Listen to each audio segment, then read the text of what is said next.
Good morning, REC Nation. Welcome to the Brunch with REC. I hope everyone is enjoying their Sunday so far. It's a beautiful one outside. I know I was out on the patio before we started this recording today, and I'm going to go back there once we're done. And I hope everyone has some really fun, exciting plans today.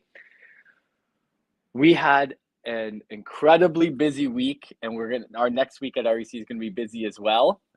Jam-packed with events. We had a fantastic webinar yesterday hosted by the young phenom Luke Leasing in our pre-construction division. We launched an opportunity in Mississauga called Above Condos. Some great response from the REC insiders. We have we have 18 units available. A good number of the units have been in the process anyways being allocated to interested REC insiders. But just the response, the questions, we had a representative from Marlin Springs join us as well, the developer, and just hearing about current market conditions, different kind of forecasts that developers are expecting based off of the current market. It was just a good conversation, and if anybody would like a copy of that recording, just let me know. Send me a text, email at info@REC Canada. We can send that over. We have the media team working on the post-production for that. As well, we do have an in-person REC information night happening this Thursday coming. So that's Thursday, April 20th. It's starting at 6:30. And we're going to be joined by Chris Slightum, who is a wealth of knowledge as well as a broker of record for Royal LePage Signature, where I am right now. And he's going to be talking about the state of the market. It is something that I'm really excited about. I love crunching numbers and seeing where different trends are going in regards to our local market in the GTA. So it's something we're going to be talking about. And I think every investor should have the finger on the pulse in regards to what is happening right now in this market, especially with interest rates holding. So that event, if you are interested, you can go to reccanada.com/events. You can register as well. I'm sure everyone has gotten a few emails. We're going to be sending another one out, I think either tonight or tomorrow, just reminding everyone. I think there's a few spots remaining. And in regards to this brunch with REC, my segment is called Real Stories from Real Investors. I speak with the everyday real estate investor, hear about the challenges, the successes, the different types of opportunities that people have invested into. And with real estate, one of the best things I like about real estate investing is that it's not a one-size-fits-all plan. There's different types of asset classes you can invest into depending on your capital, your risk tolerance, and there's some creative financing or structureship that you can do. And we're going to be talking a bit about everything today in regards to creative financing and structureship. Today, we're going to be joined by Lisa and Dale McQuaig, who are seasoned investors. They've done a lot in a short amount of time, and we're going to be speaking about that. As well, they're near to dear to my heart. I see Dale, it seems like this year, at least I've seen him about, I want to say 15 times or so in person. And I can't wait to see Lisa at an event as well. Nick, if you don't mind bringing Lisa and Dale on. Hello, everyone. How you doing? Good morning. Good morning. Lisa, you're going to come to our next event, right? Yeah, I wrote down April 20th at 6:30. Dale seems to come to all of our events, so it's only right that his better half joins us as well. Sounds good. So I appreciate you both joining us today. And as I was saying before, the segment that I host for once a month is called Real Stories from Real Investors. And it is one that I like to host. And the reason being is, Jazz and Simi do a really good job going into the macro, how the everyday market is performing and forecasting different trends that we're noticing at REC. I really like to go into the micro though, hear about the everyday investor story, the reasons why they're investing, the reasons why they got into investing and purchasing real estate, as well how to overcome some challenges.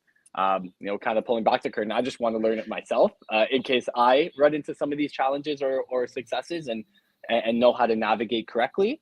And I think just, everyone hearing these types of growths is really I just find it's good for the community just to understand that it is possible to jump in. You just have to understand, where you are in regards to an investor and how to, kind of structure those deals. There's always ways to get into the market.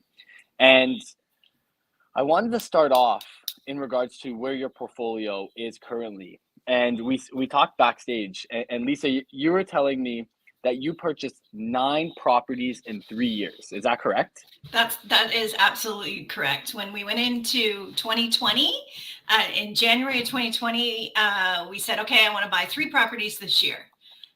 We achieved that goal. We had bought 3 properties in 2019. So we thought, hey, we can do this again.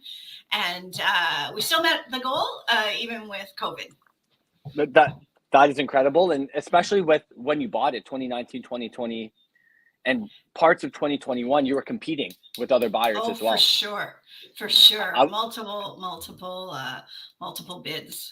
I think property, when we're trying to buy one property, Dale, you can remind me, I think we did 25 offers. Is that correct? It was in the 20s before. Offer here, offer there. Yeah.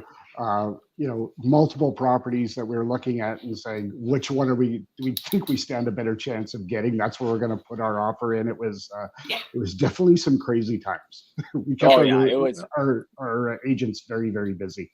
I bought at that time as well in 2021, and it's you know what it is, and I'm sure, well, you bought 9, so you had this approach already, which is do your research, have a top of your budget, have a closing that works for you, maybe negotiate a little bit there, and if somebody pays over, let them. There's always other opportunities, and I think that's one thing about it being an investment compared to your primary residence, where you might have a little bit more of that that pain in your heart if you don't get that purchase, if you don't get that accepted. I loved every property I put an offer in. Dale kept telling me that I can't fall in love with every property. So I went through the disappointment. Put another, and then I got the disappointment. Okay. Even if you're an investor, you're going to still fall in love with that property. Yeah, of course. And then you lose it. But, obviously we get over it and put another win in. That's right. And everything happens for a reason. I've seen it so many times, even with primary residences, with first-time home buyers that we work with, or people looking to, kind of jump into their next home. Sometimes you lose out on that house that you really like, but the next one's right around the corner. So in regards to 2019, let's go back a few years. And your first property, what type of property was it? I'll answer that question. It was a pre-construction condo. What you recommend, Tyler? It was awesome. We were sitting in the backyard having a glass of wine going, our current investments aren't going to let us retire in any near future. So we need to do something different. So put our toe in and say, hey, pre-construction is great. We can do other stuff as we're waiting along. And so we bought a pre-construction in downtown Kitchener. Amazing. And you chose right in regards to development. I find with pre-construction, other than qualifying the builder, which is really important, and looking at incentives, location is really important. You got to look at an area that has a lot of pending and approved permits for development, transit infrastructure growth, an area that's going to have more people come into the area. And I've lived in Kitchener for a few years, and you both live in Cambridge now, so you know it well. The development there is incredible. The amount of projects that have been built since you bought.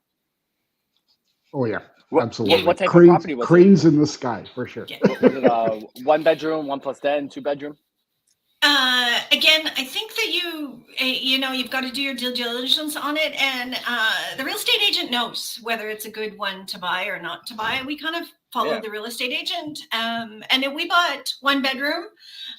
Again, based on our real estate agent power team recommendation, that you're going to get where it was located was situated for young professional individuals. So the 1-bedroom seemed like the right purchase. Amazing. And you know what? You stomach the least amount of expenses as well. So you are dipping your toes in the water. You're buying one of the most cost effective, in regards to capital units. And then there's an extended deposit structure. And that's really all you have to think about with pre-construction, which I think you also took advantage of, because while you're paying off those incremental deposits, you don't have to get a mortgage. You don't have to worry about any vacancy or finding a tenant. You have the ability to actually go and purchase more real estate while this is getting constructed. So I take it that's what you did as well, because you purchased 9 in 3 years. Yeah. So how long did it take for the completion of this one, of the pre-con? We closed it 2021. Yeah, 2020. it was actually the last one we closed. So we got occupancy in May of 2021, and then the unit actually registered at the end of August in 2021. So construction was about 3 years. Yeah. So it was the first one we committed to, but the last one we closed on. We haven't bought one since. That's how it works, right? So after you bought the pre-construction, what was your second property after that? So that's the first duplex. Duplex. It was a single family home. The current owner had started to duplex it, but it was not being done legally. There were no permits pulled or anything like that. So it was separated. The upper unit was tenanted. The basement wasn't quite. Well, it was pretty much nothing. You'd done some rough ends, etc. Interesting lesson. We got our permits and had the inspector walk through, and he took a look at the plumbing he could see, and he says, I don't like that plumbing that I can see, so I probably don't like the plumbing that's underneath the floor, so you need to dig all this up so I can take a look at it. So it was neat. It was a great property. Beautiful little sort of 900 square foot bungalow. So we got that renovation done, the permits closed, got the paperwork that it was legal, and got it rented out. We got our first tenant, first tenant that we actually searched for. And how long did it take to actually do the conversion? I think it was about, so we got it in April. So we had it rented it's about 3 months turnaround time for a full gut of the basement and upstairs painting and laundry and things like that. We usually put a new kitchen in. So it was everyone is about 3 months, not on average. Yeah. And the upstairs unit was tenanted at the time? Yeah. The first one. How did you find the communication with the tenant while the construction was going on? So I look after the tenants. I enjoy dealing with people and the tenants. Lots of people don't, but I do enjoy it. I love providing homes for people, and they're quality homes. We definitely, one of our rules are Dale and I have to be able to live there. So I love it. I love that rule. That's a rule. So we had no idea. So sometimes having no education is good, because we had no idea. We didn't know that we're stuck with that tenant. We didn't even have a background of the tenant. We didn't even have their email. They didn't have a lease. We didn't know anything. So we were totally lucky. They were wonderful people. Wonderful people. They were great tenants. Always paid on time, and wonderful people. I'm sure, because Lisa, your approach of communicating with them, it probably helped. Yeah, probably. With them being okay with the construction. And in regards to the process of conversions, because I know that is something that a lot of REC insiders want to get into. Can you briefly just walk us through the process? You buy a single family home with a unfinished basement or a roughed in kind of partly semi-finished basement. What's the process of actually getting it legalized? Dale's the architect and permit. I'll let him answer that. Okay, so we grade 12 drafting came into that's good. So we obviously we'll do a walkthrough, kind of visually try and create that plan. There's obviously legal building code specifications that we need to follow as far as the amount of natural light. So I think in every single one we did, we ended up having to either cut new windows or cut larger windows. You need to be wary of egress exits, so something large enough for somebody to get out in case of emergency. So we kind of did the design, did the drawings, applied for the permits with the city. City of Kitchener is excellent. They are very, very friendly towards people adding additional units. They're very helpful with the communication, and they're very, very speedy. So once we get the permits approved, then it's away you go. It's construction, and then we pretty much let the contractor take over. We had great relationships with the contractor, and it'll be this has come up. What do you think? Do you want to do this versus this? But other than that, it was we generally had a scope of work, a communication with the contractors as far as this is what we want to do, and this is what we vision, and then go forward. And generally, our plan was, as far as trying to tenant it, is you got your money out there and you're not getting any revenue in, so you want to as soon as it's going to be done, you want to basically have somebody moving in right away. So the communication was, okay, we're coming up to 6 weeks before hopefully we can tenant this. Are we going to be good? Can we start interviewing tenants? That's good. We started interviewing while the construction was going. Yep. Yeah, and it's they would clean up. They would the contractor would clean up. I said it's clean up day. We're going to have 15 tenants, prospective tenants, come through, and we would walk them through the construction zone and what was going on, and we would have it tenanted prior to being completed. And how do you? So I have two questions there. So one, because I've over the past almost a decade have helped a lot of our EC insiders place tenants, but I've never had showings while construction was going on to one of the units. How did the tenants take that in regards to the construction? So we're pretty aggressive with regards to having our things tenanted as fast as possible. So the tenants love it. So I'm thinking, I was going to say, we're doing a new kitchen. Well, I'm thinking, okay, so I've designed this granite countertop. I think it's going to look nice. This is the handles that is going to be on it, and then the box of lights are right here. So here's your brand new light. I decided to go with this. Here's pot lights. This is what we did in the design here. So I was excited about the design, and they became excited about the design. Yeah. And everyone likes to move into a really nice place. We definitely are aggressive. Like the next property we purchased, it was before multiple offers, and you have 3 walkthroughs before you close on it.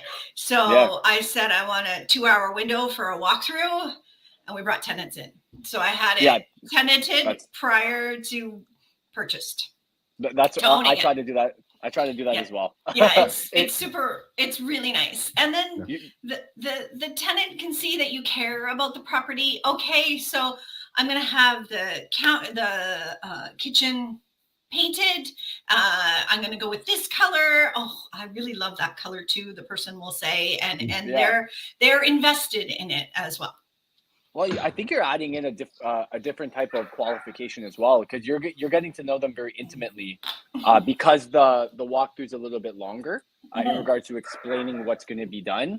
You can see if someone's really interested in that, and it's an extra kind of step of qualification. My second question in regards to the kind of the construction, when you're putting in new appliances, like where is it? Do you have a sweet recommendation in regards to where you buy your appliances and your finishes for the kitchen? So we bought it in COVID. So we bought appliance where they had stock. Because at that point in time in 2020 and 2021, there was no stock. So we bought it from multiple places, but our favorite was the Brick. The Brick is a wonderful place to buy it because they don't pay for, 24 months or something like that. So you apply for the credit card, we buy the appliances, and then the tenant pays for the payment plan. So if it was 24 months, I had it paid for. I took the amount of the appliances and divided by 24, and I made those payments on the credit card, so it was paid for in 24 months. Amazing. So, yeah, the brick was our favorite, and Best Buy is nice too. They have the same type of thing. And then in the end, we were scrambling just for wherever. Yeah, yeah, wherever. Stainless steel, you have to buy stainless steel appliances. Nobody wants anything else. Everything else looks like not good. So yeah, that sort of goes to that sort of just goes to the way we would renovate it, right? Like every place has granite countertops, stainless steel appliances. That's sort of our minimum that we renovate to. So the other renovation pro tip I would recommend is the windows. The egress window does not have to be in the bedroom.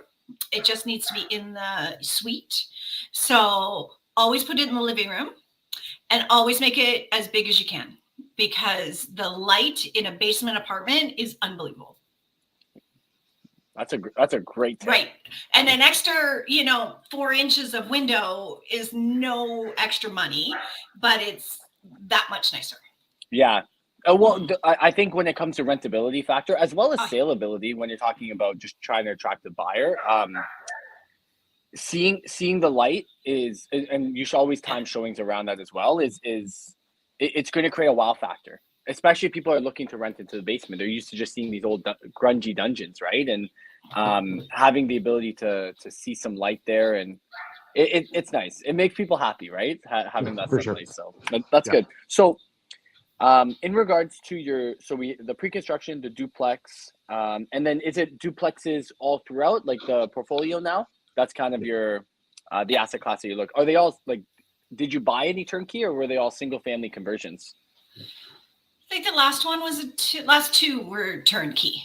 Turnkey, but you had an advantage of 5 of the properties getting some active appreciation as well.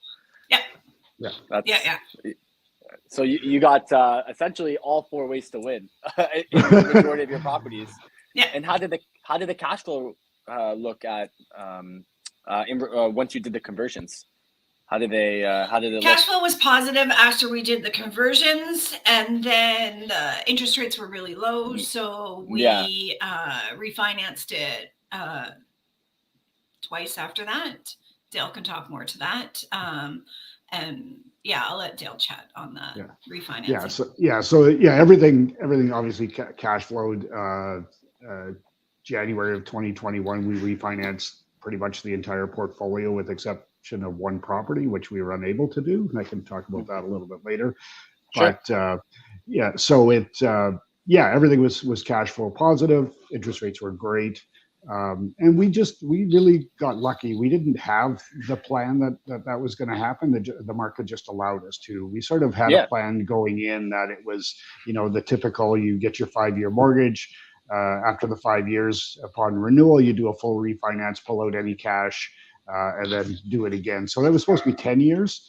And the market just allowed us to do it in 3. It was it was almost crazy, right? Like, we just refinanced last year, but we've the market has gone up. We can take more equity out. Let's do that. So that's what we did. And then do you put some of the money away when you refinance into kind of like a slush fund to offset negative cash flow, or is it more just kind of go all in? We just take that money and buy another property. Let's go. I love it. I think it's when you're calculating it though, right? What you're comfortable with. And that's incredible. And the snowball effect happens, very quickly, especially when you're doing some of these conversions. You've now created an asset class that a lot of purchasers really want, and not just investors, first-time home buyers, people who want to offset some of their mortgage payments by having a tenant in the basement. It's great that you provided this type of housing on the market. So, in regards to kind of what's next in your portfolio, what types of markets or opportunities are you looking at right now? Because the market's shifted a bit. Lisa, you go ahead. So I want to buy another pre-construction condo downtown Toronto. And I don't know the solution of what we're going to live there, buy there, rent it out. There's lots of challenges with pre-constructions in downtown Toronto, but I like the space, and I like the appreciation that's going to come through, and yeah, that's what we're looking at. What I have noticed, and sorry for cutting you off there, Lisa. That's okay. When you're buying for something that you're for pre-construction, that you're looking to live in, you do obviously have to be selective with the location. You have to buy in areas that you want to live in. But what I've noticed is that because of the buyer's demand that's starting to come back, I'm noticing that more developers are releasing opportunities. So, you just have to let us know the area, and then we'll do our due diligence in regards to screening them. But there are, like last year, there wasn't many pre-construction opportunities that really checked off all of our internal boxes, but more and more are coming now. Developers are actually launching. So it's a good time to look for that. I think I have to run it through finance, and it's a little bit harder. I haven't quite got the approval yet, so I'll let you know once I get the financial, like the internal finance approval from Dale. It's fun shopping around though, anyways, right? Yeah. I just have to convince Dale that that's what we want. Dale, don't you want to be closer to us? Eventually, yes, I think so. I actually I like the idea as well. We love Kitchener, but we love the city as well, and so I think at one point I can definitely see us parking ourselves downtown Toronto for sure. Yeah, that's great. And I think your portfolio is giving you the ability to do that, right? And I think that's something, because of the 4 ways to win in real estate and your traditional investment. It gives you the ability, if markets are good, especially with the last few years that we've had in appreciation, it gives you that ability to start thinking kind of a little bit more bigger of what you wanted, to get out of your portfolio. So that's great. So in regards to kind of investing, are we just, kind of keeping it steady where we are in our portfolio? Are you looking at other opportunities for some active investing? Not active. We're definitely your private lend people. Our money is working for us in real estate by helping other investors reach their goals. That's great. Hey, you got that intrinsic value too to your portfolio and to your investing. And one thing that I wanted to touch on, and I think this is the perfect time to do so, is that real estate also in these last few years, Dale specifically, have given you the ability to actually kind of transition out of that 9 to 5, which is probably a big motivation piece that a lot of REC insiders that I speak with, I always want to learn motivation of investing before we can help, are trying to accomplish. They want to get out of that 9 to 5 and try to do more types of work that focus on their portfolio and focus on things that bring them passion or excitement in their life. And this real estate wealth is giving you the ability to do so. So why don't you touch base a little bit about kind of what you're doing now and what real estate has given you the ability to do? Absolutely. So again, we were very, very lucky with what the market had done for us. It allowed me to transition from my 30 plus year career in transportation and distribution into doing mortgages. So amazing.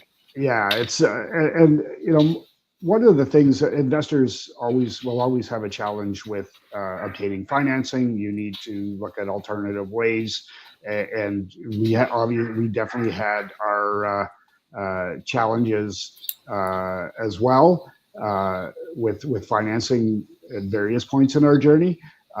So this will allow me, to help investors with financing. Sorry, I think Lisa just stepped out for a second. Help investors with obtaining financing, obtaining their goals. It's obviously allows a lot of flexibility. Transportation distribution. I was in the office every day, so now I can work from home or wherever I decide to call home at any given time. So that's just a bonus to it. And congratulations. This is something that a lot of investors are trying to, get out of get out of investing, which is build that wealth in real estate so they don't have to focus on that 9 to 5 income, and then do things that make them happy and kind of bring excitement to their life. Yeah. One financing question I have is, when you're putting together different JV structures, because I think that's something that's naturally happening a little bit more now, is with interest rates that are rising, more investors are trying to group together. At least don't let some of the time go by. At least get into an investment, even if they don't take 100% of the kind of the returns there. How challenging is it, kind of just on blanket statement, is it to build a joint venture financing plan? It's basically the biggest part of it is determining what your structure needs to be. You really need to. Everybody has to win with it, and I think that's the biggest part. Everybody has to is going to have needs and wants, and so it's understanding that it's got to be a win-win.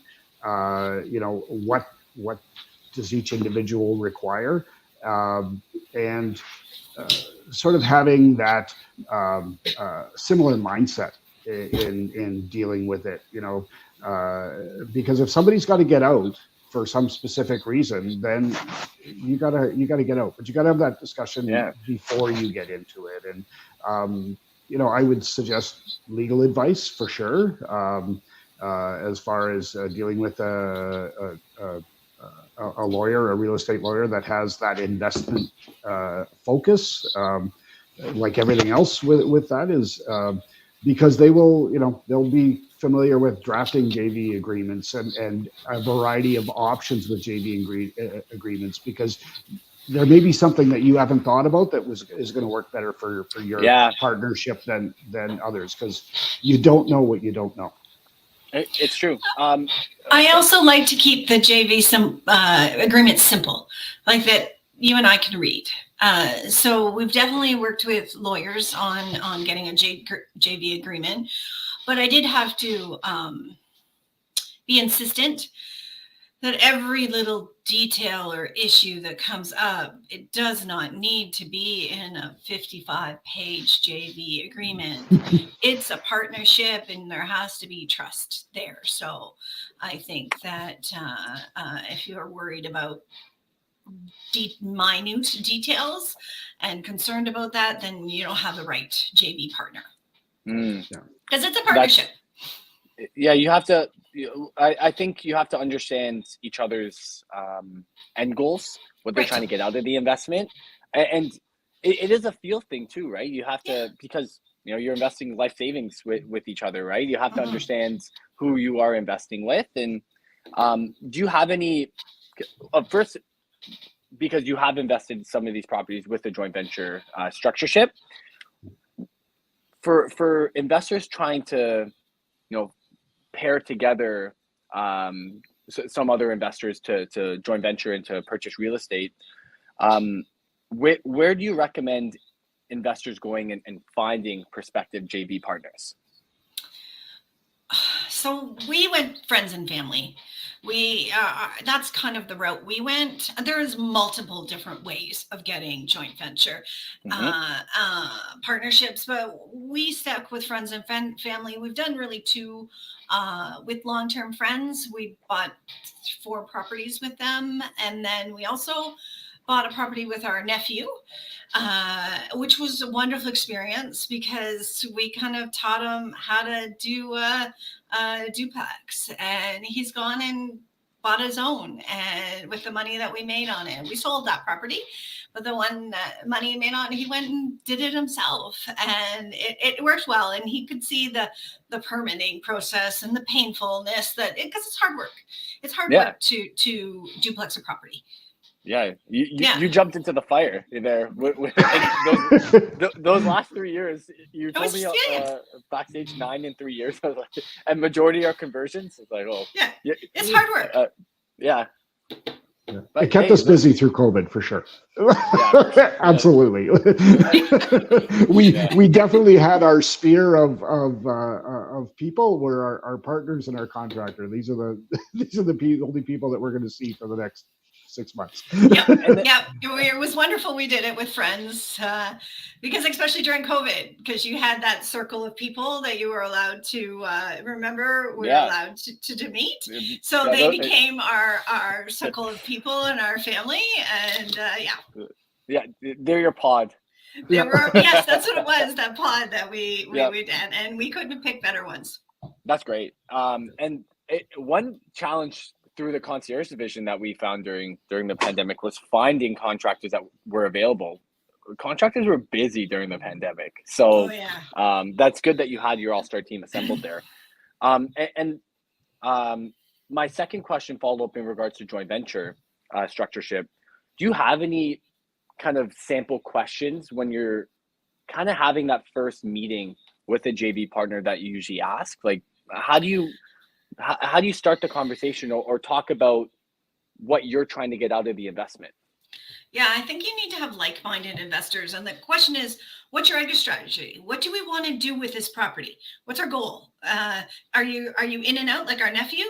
His goal was to make money on active appreciation and get out and buy his own. He didn't want a long-term purchase hold. Yeah. He didn't. He wanted to learn how to do a duplex, and he wanted to make some money and buy it himself. So that was his goal. So that worked for us because we just took that money and invested it with our long-term partners and bought another duplex in Kitchener with them. So it worked out well. As long as the two goals match, I think that's the key. Yeah. And then obviously, do you then talk about capital as well? Like, do you usually try to do like a 50-50 split? I like the 50-50 split. So do I. I like that's the ideal, but I'm also happy with some percentage that both people are have. I think people need to have a money investment in their investment future. Mm-hmm.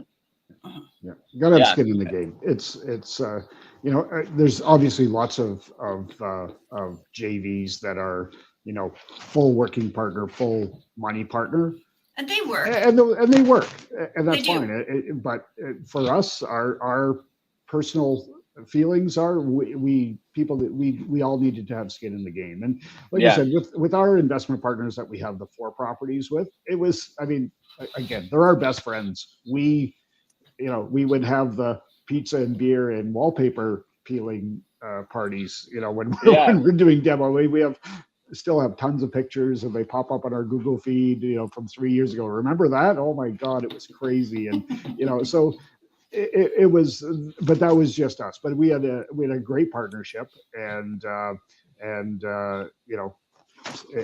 that's what worked really, really well for us. Yeah. Yeah, that's great. I'm always interested there, and I agree. I think that it's hard when someone doesn't have money into it. Like, not that there isn't value there, because there is, especially if they're doing a lot of the work. But for sure. It's always like, when it's lack of tenant payment, or when things aren't going as fast as they want to in regards to work. Sometimes when you put money in, you're like, hey, like, this I literally invested my life savings here into this. Like, let's make sure we get it done. Whereas if it's 50-50, everyone, or 70-30, whatever it is, at least there's a little bit more skin in the game. Yeah. Or the conversation of, which is almost inevitable, is we have a budget overrun and we need you to cut us another check. Exactly. If you're 50-50 into it, it's not as bad, but it's, I'm sure there could be some ill feelings if somebody's like, you're managing this project and now it's going overrun and all you're doing is just asking me for more money. That could be a tough conversation. Yeah, exactly. And I think it's finding the right partner, and I think you're right there. There are some good opportunities with conversions right now for anyone who is listening. One of our REC insiders purchased one in Hamilton, and there's some potential there to add an additional unit. Oshawa, there's some good potential as well. I'm seeing, as well as the Niagara region. So there are some, if you do want to add it. I personally am part of the school of thought where especially with where I think the market's going to go in the next few years. I think we're going to have slow passive appreciation. So we're not going to see these 15% jumps every single year. I think we're going to see 5 to 7%. The conversions are great if you're looking to do something like a burr approach. If you want to hold it for a few years, I just think that the flipping, especially if you have to pay someone to do the work, the margins are really tight. Yeah, agreed. I haven't seen many that work in with today's interest rates. Yeah, it's got to be pretty tough for sure. Yeah, you got to hold it for at least a year to two. So, and thank you for the conversation. The 40 minutes flew by today. I do want to bring a little bit more value to you, Dale, because I love that transition into being a mortgage broker. And welcome to this crazy world. Thank you. Of being a realtor and mortgage broker, and it is providing value to people who are looking to buy or to move assets in their real estate portfolio. I do know that you have a great event coming as well. Why don't we talk a little bit more about that? When is the event? So the event is, thank you very much, Tyler, for that. The event is on Thursday, May 25th. It's an evening event. It starts at 6:30. I am teaming up with a local realtor as well as another investment-focused mortgage broker, and we're going to just sit down and talk about probably interest rates. I think that will come up because it's on everybody's mind, as well as different strategies and investing. And again, it's going to be a very organic conversation. We'll do a Q&A and just touch base. There's nothing to buy because I have nothing to sell. So it's really just an information session. And if anybody's interested, I'd love to have you come up. Yeah, and then we'll have Nick put the link in the chat. So it is in person. Yep. And then where is it? It's in an artist location. The address is 44 Gaukel Street, which is downtown Kitchener. It is it's a wide open space that artists, musicians, and artists utilize. So it's amazing. It's a great it's a great little property that's conducive to creativity. So it's going to be fun. It's a nice space. I think it's a perfect place to have a really organic conversation to learn about real estate. That's amazing. Yeah. And I'm excited for it. This is something that behind the scenes, I do know a little bit about in regards to the event itself. I think providing value to your community, to any of the REC insiders as well. If you're in the area, stop by. Dale and his team are fantastic, and I think that you'll just get some value from it. Perfect. Thank you. For everybody else listening, enjoy your Sunday. Thank you so much for joining us. Dale, Lisa, it was great to hear about your story and some of these successes and this advice that you give to insiders, especially with the windows in the basement. I love that, Lisa. I'm going to use it during my real estate action plans as well. We do appreciate you both. We appreciate the REC insiders. The next brunch with REC for everyone listening is going to be not next Sunday, but the Sunday following with Jazz and Simeon at 10:30 as well. If anybody is interested to come to the April 20th event, that's reccanada.com/events, and to Dale's event on May 25th in Kitchener. Nick is going to be putting that into the chat. If you have some time, I know Dale would love to have you there. So please join them. Thank you so much, everyone. And Nick, thank you for manning the ones and twos. Enjoy your Sunday, everyone. Bye now. Thanks. Bye-bye.